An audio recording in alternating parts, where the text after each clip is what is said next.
Hello and welcome back to our next video of economics discussion. इस video में आज हम डिस्कस करने वाले हैं कि कंज्यूमर इक्विलिब्रियम का जो लास्ट पोर्शन है वो हम डिस्कस करेंगे कि कंज्यूमर इक्विलिब्रियम कैसे हम लोग एक्सप्लेन करेंगे with the help of indifference curve analysis. ठीक है, तो उससे पहले हमने डिस्कस किया था, क्या डिस्कस किया था हमने इंडिफरेंस कर्व डिस्कस किया है।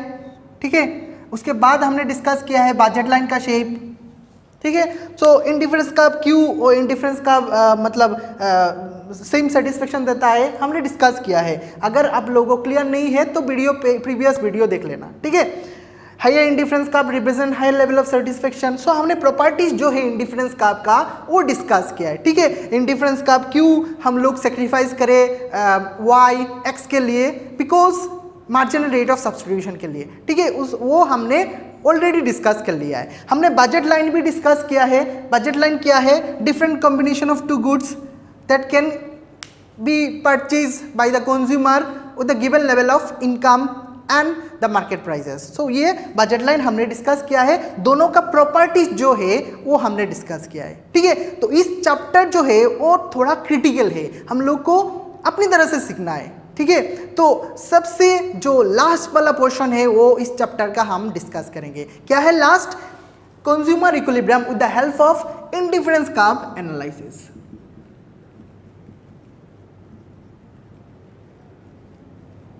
ठीक है, सो इंडिफरेंस कर्व एनालाइज हम लोग को क्या क्या चाहिए? इंडिफरेंस कर्व चाहिए एंड बजट लाइन चाहिए। ठीक है, तो with the help of this two हम एक्सप्लेन करेंगे कंज्यूमर इक्विलिब्रियम। तो चलिए देख लेते हैं कि कंज्यूमर इक्विलिब्रियम का डेफिनेशन क्या है। हम लोग को ऑलरेडी पता है कंज्यूमर इक्विलिब्रियम क्या है। Consumer equilibrium refers to a situation under which the consumer spends his given income on the purchase of a commodity in such a way that gives him maximum satisfaction। मतलब consumer के पास पैसा है, उससे हो अपना expenditure को ऐसे allocate करेगा जिससे वो हाईएस्ट सेटिस्फेक्शन मिलेगा। ये सिंपल सी बात है, हमने ऑलरेडी डिस्कस कर लिया है। अभी जो हम लोग को फोकस करना है कि अंडर इंडिफरेंस का एनालाइज कैसे हम लोग को कंज्यूमर इक्विलिब्रियम मिलेगा। ठीक है, उससे पहले हम लोग को दो इंपॉर्टेंट कंडीशन हम लोग को क्या करना है, जानना है। क्या दो इंपॉर्टेंट, ये देख लेते हैं। फर्स्ट जो है हम लोग का कंडीशन है budget line should be tangent to the indifference curve. अब टेंजेंट मतलब टच होना चाहिए, मतलब फर्स्ट कंडीशन हम लोग को सेटिस्फाइड करना पड़ेगा, budget line must be tangent to indifference curve. ठीक है, तो देख लेते हैं। यहां पर देख लीजिए कि बजट लाइन जो है वो है BL। ओ एक्स रिप्रेजेंट कर रहा है good X, O Y represent कर रहा है good Y. BL is the budget line, हम सभी को दिखाई दे रहा है। ठीक है, IC1 में है इंडिफरेंस कर्व 1, IC2 में है इंडिफरेंस कर्व 2, IC3 में है इंडिफरेंस कर्व 3। समझ में आ रहा है? ओके, अब जो यहां पर दिखाई दे रहा है कि BL is the budget line. ठीक है, वो टच कर रहा है इंडिफरेंस कर्व 2। ठीक है, कंज्यूमर चाहकर भी इंडिफरेंस कर्व 3 को वो चूज नहीं कर सकता है। क्यों चूज नहीं कर सकता है? बिकॉज उसका जो बजट लाइन है उससे बाहर है इंडिफरेंस कर्व 3। ठीक है, बट उसको ज्यादा सेटिस्फेक्शन मिल रहा है इंडिफरेंस कर्व 3 में, बट वो चाहकर भी उसको चूज नहीं कर सकता है बिकॉज उसके पास लिमिटेड इनकम है। BL is the budget line है। समझ में आ रहा है? अभी हम लोग को ऑप्टिमम पॉइंट चूज करना है। अब हम लोग को दिखाई दे रहा है कि बजट लाइन 3 पॉइंट में टच कर रहा है। फर्स्ट जो इंडिफरेंस कर्व 1 में हम लोग को दिखाई दे रहा है कि BL बजट लाइन को टच किया है एट पॉइंट E1 ने, देन E2 जो है फर्स्ट इंडिफरेंस कर्व में टच हुआ है। ठीक है, और सेकंड इंडिफरेंस कर्व में टच हुआ है E। तो अभी इक्विलिब्रियम पॉइंट कौन सा होगा ये अच्छी तरह से समझना। कंज्यूमर अगर एट पॉइंट E को चूज करता है तो वो इंडिफरेंस कर्व 1 में लाई कर रहा है। अगर एट पॉइंट E2 चूज करता है तो वो भी इंडिफरेंस कर्व 1 में लाई कर रहा है। हम लोग को पता है जो प्रॉपर्टीज हमने डिस्कस किया है, क्या इंपॉर्टेंट प्रॉपर्टीज है इंडिफरेंस कर्व का? बोलो।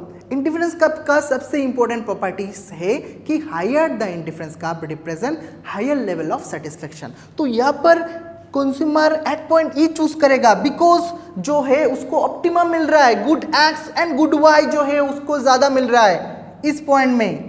ठीक है, सो ये है वो वाई स्टार एंड ये है वो एक्स स्टार। मीन्स क्या है? इंडिफरेंस कर्व 2 में उसको ज्यादा सेटिस्फेक्शन मिल रहा है, उसका बजट लाइन का बराबर है, तो ये है फर्स्ट इक्विलिब्रियम कंडीशन। ज़्यादा हम डिस्कशन नहीं करेंगे क्योंकि फर्स्ट कंडीशन ये सेटिस्फाइड होना पड़ेगा, budget line should be tangent to the indifference curve. Next जो है हमारा condition MRS continuously fall after equilibrium, मतलब आफ्टर इक्विलिब्रियम के बाद एमआरएस क्या हो रहा है, फॉल कर रहा है, तो ये पॉइंट ऑफ ओरिजिन होना चाहिए। ठीक है, तो ये हमने डिस्कस कर लिया है। ये दो पॉइंट अगर सेटिस्फाइड हो गया तो इसको हम लोग कंज्यूमर इक्विलिब्रियम कहते हैं। ठीक है, तो इस चैप्टर का सबसे इंपॉर्टेंट जो क्वेश्चन है जो इंडिफरेंस कर्व एनालिसिस का, ये था ये जो with the help of budget line and indifference curve हमने सॉल्व किया है। आई थिंक आप लोगों को इस वीडियो को समझ में आ रहा होगा जो जो हमने कॉन्सेप्ट डिस्कस किया है। अगर कोई भी क्वेश्चन आ रहा है माइंड में तो आप प्रीवियस वाला वीडियो देख लेना, indifference curve analyse, budget line, उसके हेल्प से हम लोग ये इजीली डिस्कस कर सकते हैं। ठीक है, और एक क्वेश्चन आ सकता है जो हमने टू कमोडिटी डिस्कस किया है, ये अगर देख लेंगे तो टू कमोडिटी का जो है क्वेश्चन इससे रिलेटेड आ सकता है। ठीक है, तो टू कमोडिटी का जो इंपॉर्टेंट क्वेश्चन है वो आज देख लेते हैं हम लोग।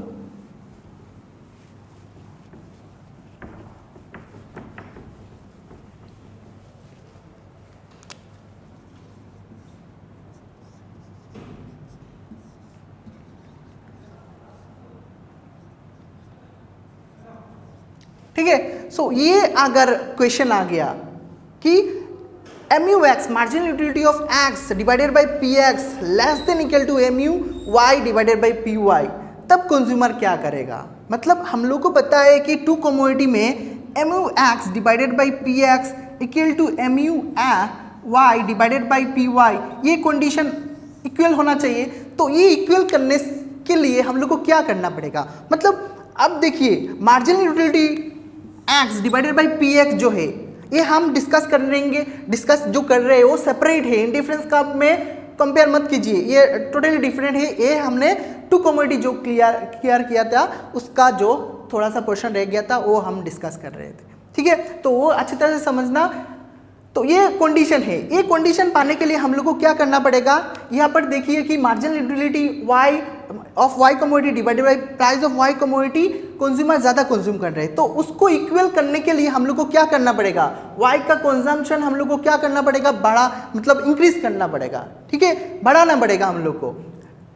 सिमिलरली अगर कंडीशन अगर रिवर्स हो गया, ठीक है, कंडीशन रिवर्स हो गया कि सिचुएशन ऐसा है, हम लोग को कंज्यूमर क्या करेगा, तो कंज्यूमर क्या करेगा, x का कंजम्पशन अगर बढ़ा दिया है तो क्या होगा, वो लॉ ऑफ डिमिनिशिंग हमने जो कॉन्सेप्ट पढ़ा है तो उसमें हमने देखा है कि कंज्यूमर अगर x कमोडिटी और y कमोडिटी ज़्यादा कंज्यूम करेगा तो उससे मिलने वाला सेटिस्फेक्शन उसको कम हो जाएगा। ठीक है, तो अगर ये कंडीशन है तो कंज्यूमर x का कंजम्पशन इंक्रीज करेगा, उसके हेल्प से क्या होगा, मतलब ये इक्वल होगा। ठीक है, मतलब marginal utility of x commodity divided by price of x commodity equal to marginal utility of y divided by price of y equal to हमारा जो mu m ये होगा।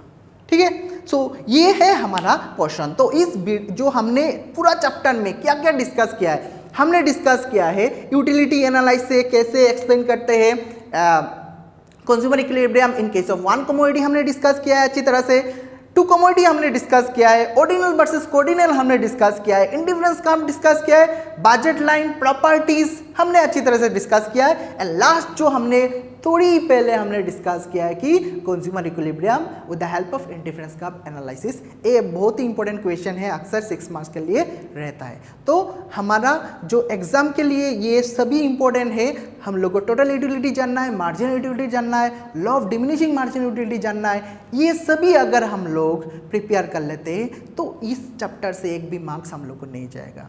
तो आई थिंक अब लोग को ये कॉन्सेप्ट समझ में आ रहा है, और हम लोग को अगर ज़्यादा मार्क्स लाना है तो हम लोग को क्या करना पड़ेगा, हम लोग को वीडियो को अच्छी तरह से देखना पड़ेगा। इसमें कॉन्सेप्चुअल बहुत सारा कॉन्सेप्ट है जो आप लोग लिख भी सकते हैं। ठीक है, तो इस वीडियो में इतना ही।